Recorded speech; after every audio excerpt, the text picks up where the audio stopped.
Well, hello everyone, and I don't know, good morning, good afternoon, good evening to all of you who Mhm. are with us because I'd like to thank everyone for watching this important talk show. Again, welcome to Changemakers Voices, the talk show where purpose meets power and everyday stories ignite extraordinary impact. I'm Victoria Ferrer, personal power and, of course, public presence coach, corporate trainer, and a firm believer that real change begins with one courageous voice.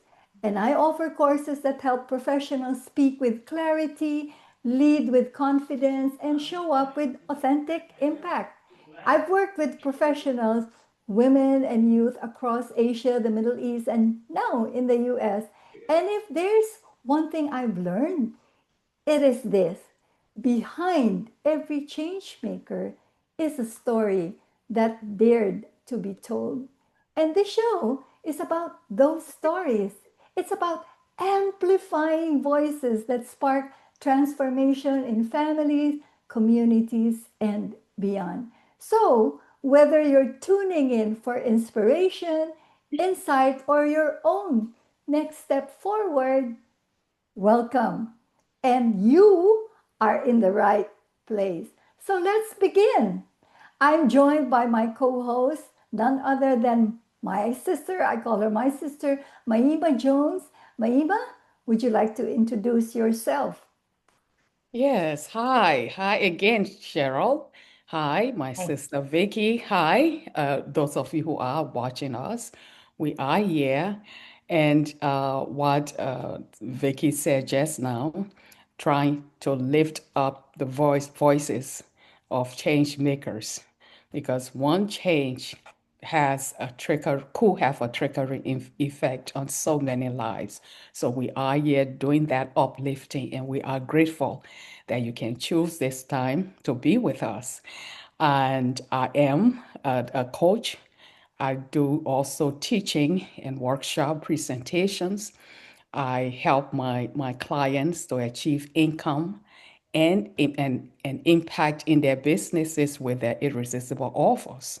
So at this particular point, that is a focus for me in enabling my customers to be able to also have profitable businesses as well.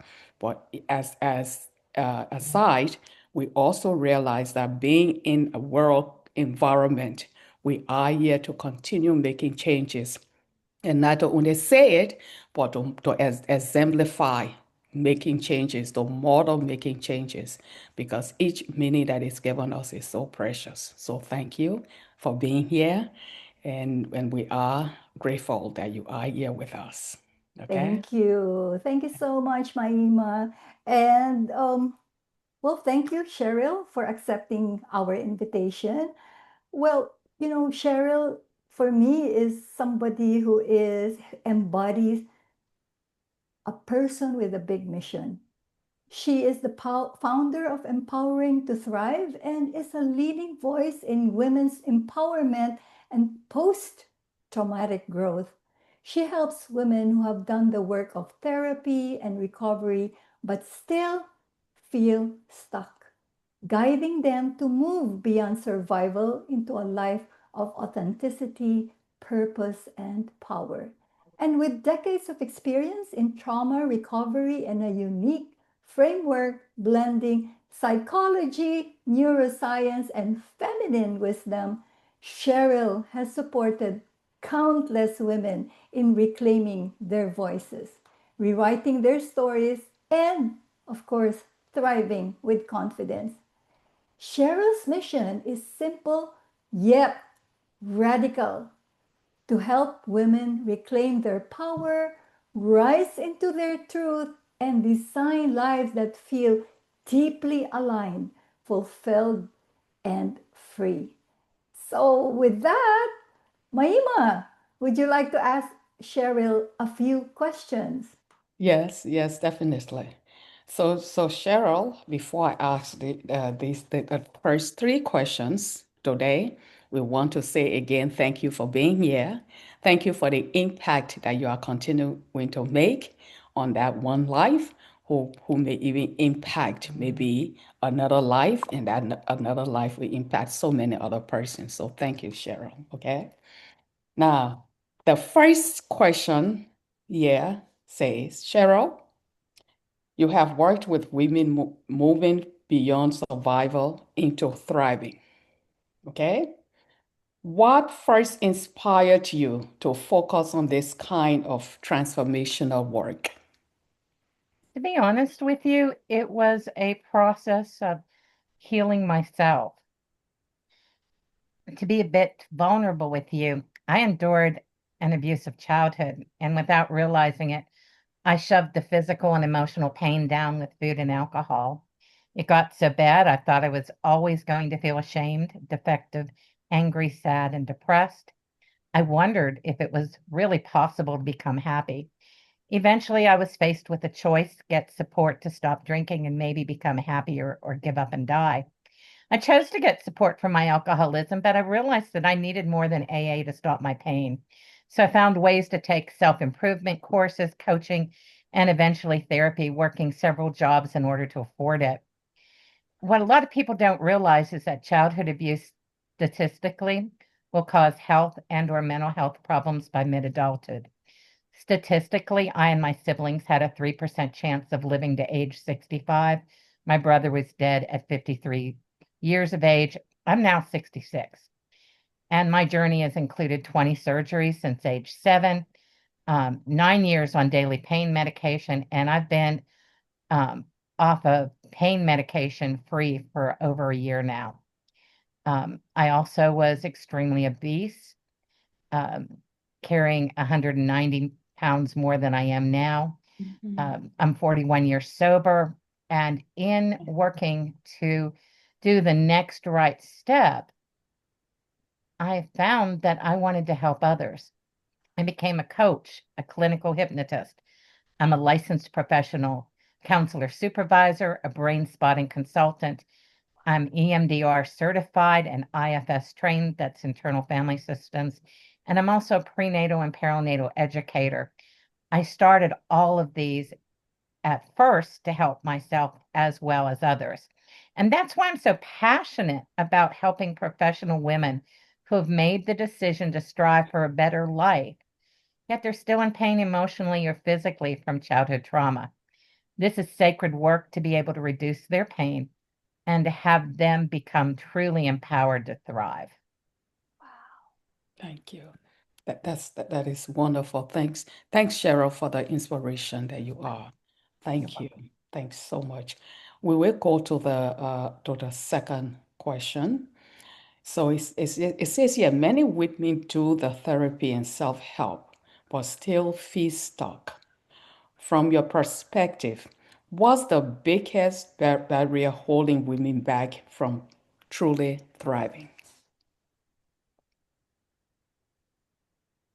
We carry trauma in our bodies, not just in our lifetime, but we also carry trauma generationally.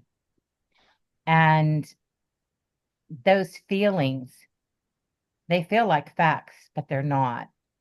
I'll give an example. One of the professional women I work with, yesterday, she had a oral exam, and through her life, she has excelled and exceeded. And yet she has felt inadequate because when she was raised as a child, there was economic insufficiency compared to the other children. She used her brilliant mind to excel in sports and in education, but she always felt less than because of the financial status of the others that she was in the advanced classes with. She's also not originally from the United States, and so she had to learn a a new language. And yet there were people that would criticize her, and she might have it a little harder, but she had so much desire to make things work, that she would work through it till she did it. So she had yesterday this oral exam, and, I reminded her that she's already successful. Mm, She's already been doing what she does, and feelings aren't facts. Yeah.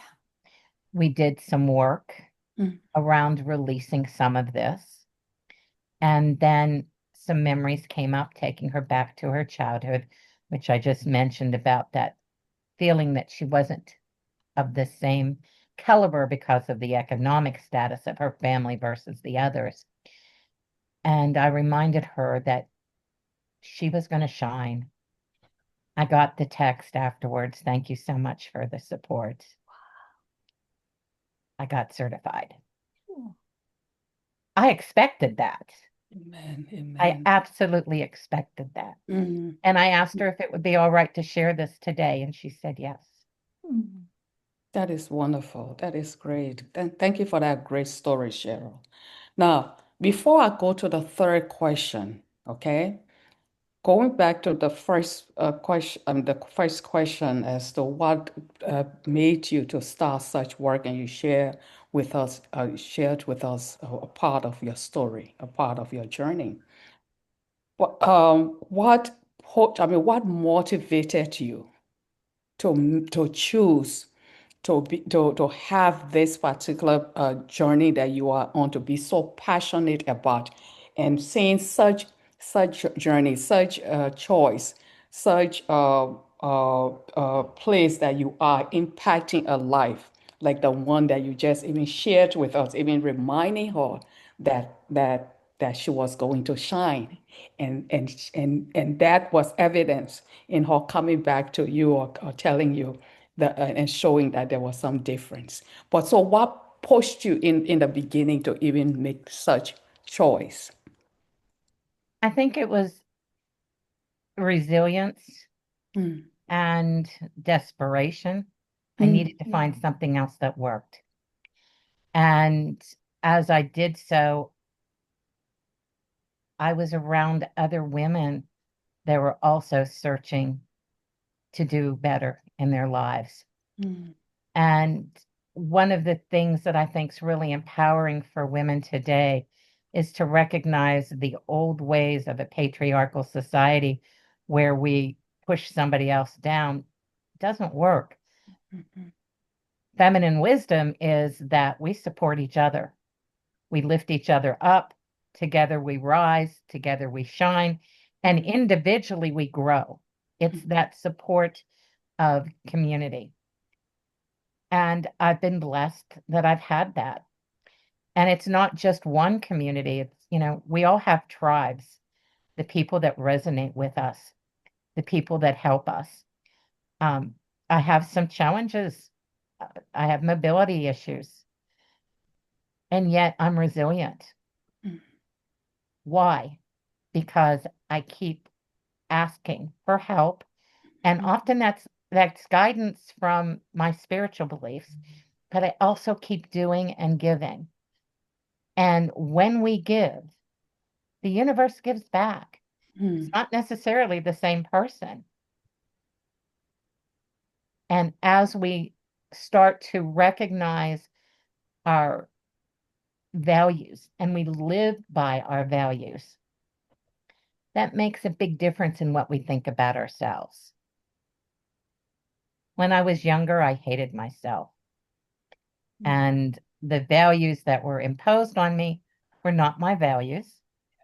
And my family constantly tried to manipulate me to do what they thought was correct. And I'm not easily manipulated. So I had to learn how to find a way that I was happy with me. It took many years, actually many decades, but I can truly say I love myself now. And I think that's true mm, for every woman I know that does the work, to recognize what are your core values and how do you authentically live by them. And when you maintain those, you maintain healthy boundaries, yeah. um, and you live your life with those. then you can't help but have it shine through, and others get empowered by it because they see your struggles and they see you working through it. It gives them the idea that, hey, I can do this too. And next thing you know, you've got a group of women working together, enjoying each other, cheering each other on, and you find ways. You find ways to go around whatever the block is, you know, over, Right. under, sideways, take a different path, come from another way. And that inspiration that comes, it's there in all of us. We all are much bigger than we recognize. True. We all have wisdom we don't know about. And some of these women that have these pasts that they think are so terrible, they've got more wisdom than you and I put together Mm-hmm. because they've lived through it and they survived. And now they're no longer in survival. They're on their way to thriving and being fully empowered. That And is then great. we can share this with the next generation in ways that Right. we were never taught. Yeah, That's true. That's awesome. that is great. That is great. Awesome. That is great, Cheryl. That is great. And I like, wow, that is great. I like this line that you said. I learned to find a way to be happy with myself or with me. You know, that is such that is such a great line. And through your resilience and even from the desperation, now you are using that to even in equip others to empower themselves to be able to get to that place where they are happy with themselves, like the example that you showed us. As long as you're breathing, don't give Yes, up. that's That's true. wonderful. That's true. That is great. That is great.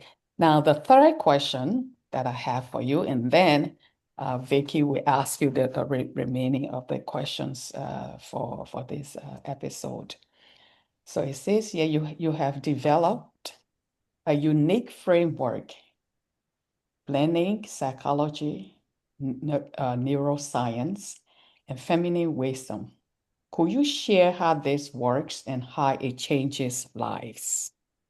Well, a lot of people don't realize this, but um, how we think really makes a difference. And the more we focus on the positive, the more we align with purposeful affirmations and intentions with consistent forward looking actions. Those thoughts, those brain waves, those actions, they get wired together. What you focus on attracts.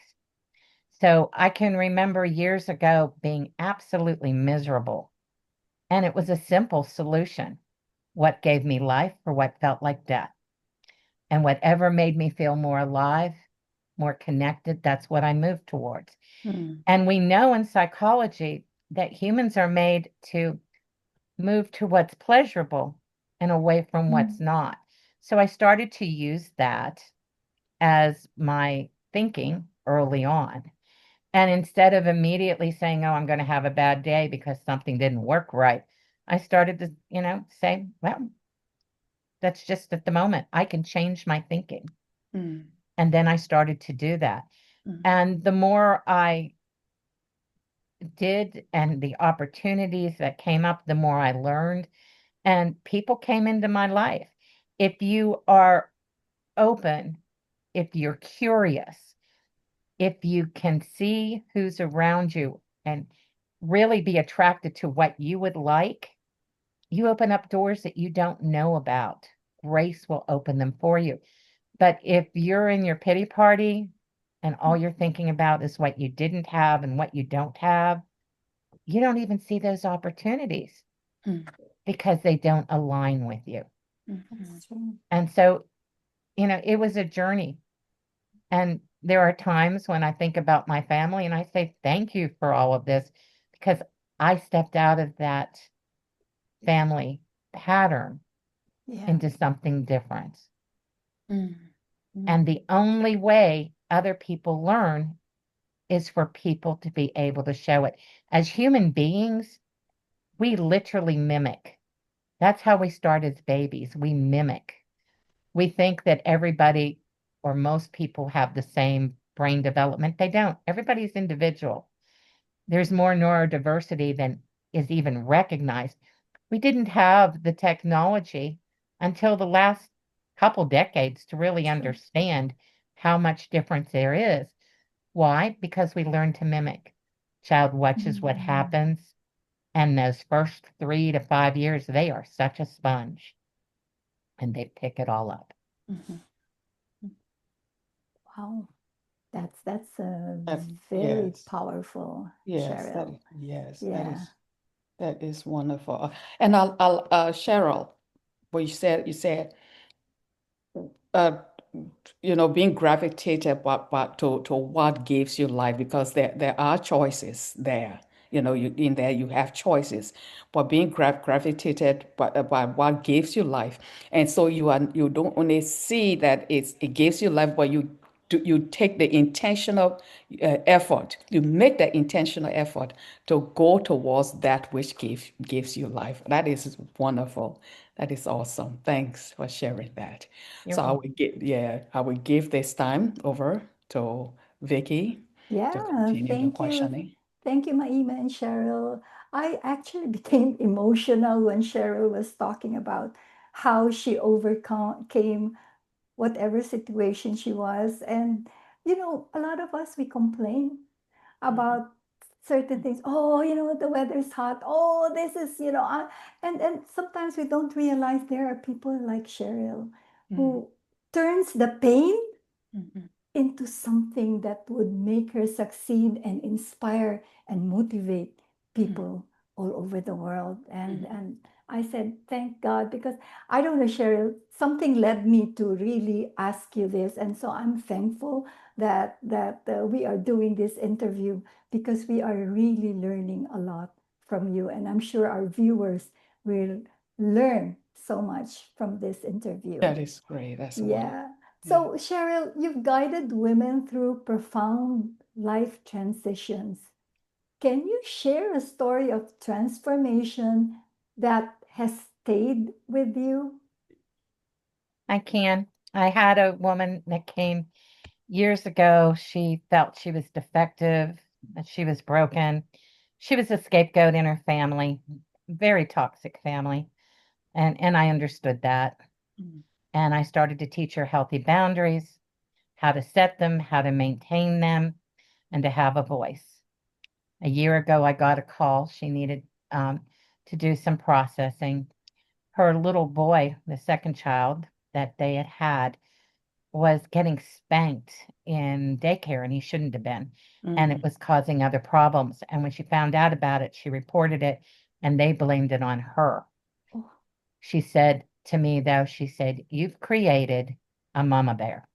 And I was so proud of her because she did everything to be able to make that change happen. That's And of great. course, he was taken out of that daycare immediately. yeah. As soon as he was taken out, his Mhm. behavior at home changed immediately. Her pediatrician told her that that could happen simply because of what was going on in the daycare, and things have calmed down there. But she got her voice. Yeah. She got her voice and stood up for it and said, "You will not treat my child this way. Mhm. And I'm not going to see anybody else get treated this way if I can help it." Now that's empowerment. Wow. That That's is And I am powerful. so that proud of her. that is Yeah. great. Well, we are all proud of her, and I hope that all the moms who are listening, find your voice. If you Yeah. can't find it, look for Yeah. Cheryl. Yeah. We'll give you her contact, and she could be able to help you. And That's great. Cheryl, advice to women leaders. Many women in our audience are entrepreneurs, professionals, or aspiring leaders. What advice would you give them about finding their voice and stepping into their authentic power? The biggest thing I think is to recognize who you are with clarified values and then to start living it. To recognize that many of the things we were taught aren't true. Mhm. And if you want your life to be different, you can't continue it the way you've been doing it. You've got to make changes and start small. And notice as each step you take towards the life you want, notice how you change. Have support systems, spiritual, emotional, financial. Have those systems, build those relationships, build the relationships that help each of you thrive and reduce the toxicity in your life. Sometimes that means that you start to distance yourself from family and from friends. Recently, I had somebody I knew contact me because she was letting go of a long-time friendship. It just was too toxic. And when you set boundaries, you give people the opportunity to recognize your worth and to make changes in their behaviors on what you will and will not tolerate. But we also set boundaries with ourselves and how we work, how we do things. And as we become healthier, we also notice where things need to be trimmed. I kind of think of this like NASA sending people to the moon. They Mm-hmm. start out and they aim for it and they keep making slight adjustments until they land on the moon. And that's what we do with relationships. That's That's great. what we do with career. That's what we do with our health, emotionally, mentally, and spiritually. See where you're at now and start making those little changes because in the long run, those little changes are huge growth. That's amazing, amazing. And Cheryl, looking ahead, what's the legacy you hope to leave through your work? And what's one step women like us can take today to start moving from surviving to thriving? The step that I would say that is most important to move from surviving to thriving is really learning to reclaim your own voice and authenticity. And that starts with aligning purposeful affirmations and intentions into consistent forward actions. You have to take the steps of actions. It doesn't happen without it. In terms of where I see this happening, it's in the mentorship and the visualization, both in terms of future visualization as well as people seeing what you do Mhm. and you teaching it to others. It's stepping out of our comfort zone. And sometimes that involves fear. But courage isn't about not having fear, it's Mhm. about doing it anyway. Yes. And we are made to be courageous. Many of us have a spiritual background, and that background can be so helpful. If God be for us, who can be against? Take Wow. that leap, move forward, Wow. trust that you're going to have your answers as you move forward. And sometimes things get stopped and recognize that there's a reason for that. And it's probably a blessing in disguise. But we Mm-hmm. never know that until hindsight shows up. Trust that your life, everything about it, is working towards the very best. Keep that momentum going.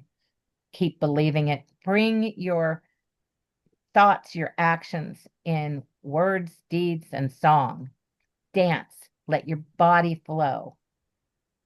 And by all means, stay connected with your community, the Oh, community Cheryl. of women and men that support us, that we support, and grow together. Wow. So powerful, and I'm lost with words, Cheryl, because as I said, whatever you're saying is really going deeply into me, and I know a lot of women who have been through a lot of challenge, and I believe that this is what they want to hear and that they should hear. So thank you, Cheryl, for your valuable insights. Mm. Before we say goodbye, I'd like you to say something, Cheryl, and mention how they could contact you. Of course, we will also add it in the recording, but it would be nice for you to say some parting words to our viewers. Take it away, Cheryl. Okay, the best way to reach me would Mhm. be via email. It's Cheryl, Sheryl, at empoweringtothrive.com. And the website is empoweringtothrive.com. There's information on therapy there as well as different blogs. I am both a coach and a therapist. I'm a therapist only in the state of Texas. But most women, for what they need, is really more coaching and forward movement Yeah. than working with the past. Thank you. Thank you, Cheryl, for sharing your heart and your wisdom. And Mm, to our audience, remember, change begins the moment you choose to believe in your own power. yes. And until next time, keep raising your voices and creating change. Maima, would you like to give your closing statements? I will say again, thank you, Cheryl. Thank you for the wonderful insights that you have shared. And if I was part of this particular audience, I don't, maybe I will come back to it over and over to get some of the great nuggets that you have shared with us today. So thank you, because they are critical for where we are now and even beyond today. So thank you so much, Cheryl. We are grateful for your brilliance, for your story, and for your ongoing impact and the change that you are making. We, as makers voices, we realize that one individual taking one intentional step can make a great difference, great positive difference for one individual and a whole or a whole community. So we thank you. I'm reminded, and I will end here by saying, there's a saying by Gandhi who said, "Be the change you wish to see in the world." So thank you for being the change that you bring in, Cheryl, in those lives that you're impacting, and we are grateful today for having you. Thank you. So, goodbye, Thank you. everyone. Goodbye, Cheryl. And I'm sure this is going to be one of our best episodes. Goodbye.